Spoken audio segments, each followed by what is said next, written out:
Today guys, I want to talk to you about checking fuses. A lot of times when something blows in your vehicle, say your tail lights won't work anymore, your wipers won't work anymore, or depending on whether it's running on a fuse, through a fuse or a relay, it's a simple fix. As long as the fuse is your problem. So what I want to show you on this car, I'm just going to show you where some of the fuse boxes are. You're going to have to check in your owner's manual because on a lot of cars they're in all different places. Like on this particular car, there's a fuse box here under the hood, and then there's another one in the trunk.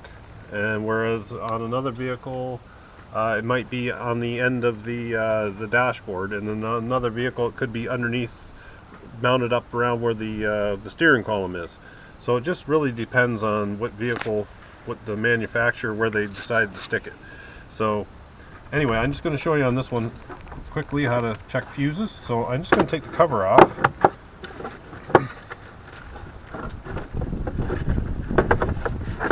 Here, I'll set this aside. So I have my battery here and I have my fuse box here. As you can see,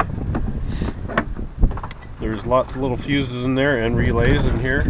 And the way I'm going to check it, the best way to check the fuses, short of having to pull each one out, taking a tool and pulling each fuse out and checking it, is just go to an auto parts store, and probably for $5 you can buy a test light like this.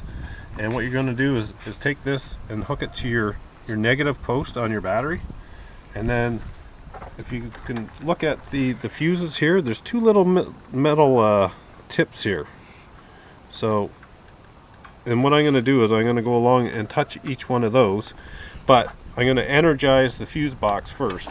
So I'm going to turn the key on the car, and I can go through and check all my fuses. Now I've turned my key on, and now as I touch these metal pieces on the back of the fuse here, I'm going to touch each side. So that tells me that the current is flowing through both sides of the fuse.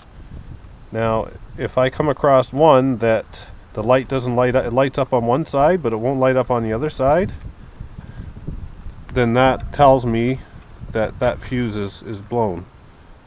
Okay, so all these fuses here look good. Now if you're thinking, okay, well, how do I know what the fuse is for? If you look on the inner cover of the fuse box, there's a little map that tells you what each fuse is. So they're all numbered. So for example, here I can look and see that fuse number 13, and I can look in the little index here and I can see number 13, and it says PCM 10 amp. So I know what amperage a fuse belongs there and what it's for. Okay, so that's how you test fuses.